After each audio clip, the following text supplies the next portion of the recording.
Az éj lassan kúszott le Tarnavárra, mint egy sötét lepel, amit a világ szélére terítettek. A város kiújt. A város fényei kiújtak. A város zaja kiújt. Két alak eltűnt a nyíláson túl, bele az éjszakába, az erdők és a rétek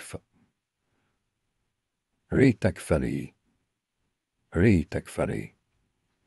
Tessem nekem, ezután már nem szóltak többet, a vacsora elfogyott, a tűz halkulni kezdett, és a levegő hűvös lett. Merlin felállt. Maeron felállt. Merlin. Igen. Újra. A lovag követte.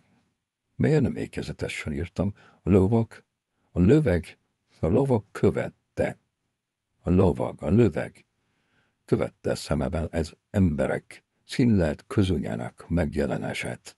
Miért nem ékezetesen írtam ezt le?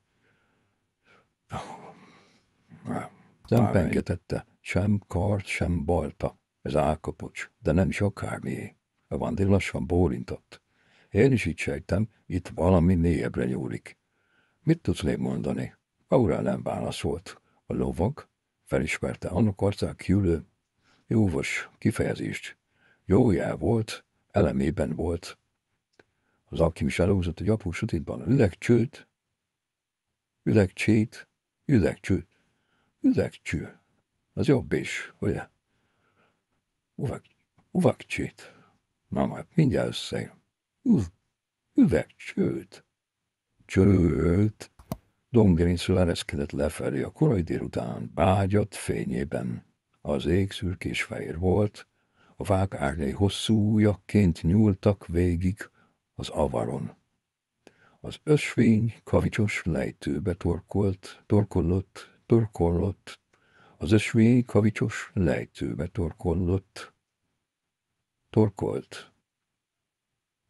vagy torkollott.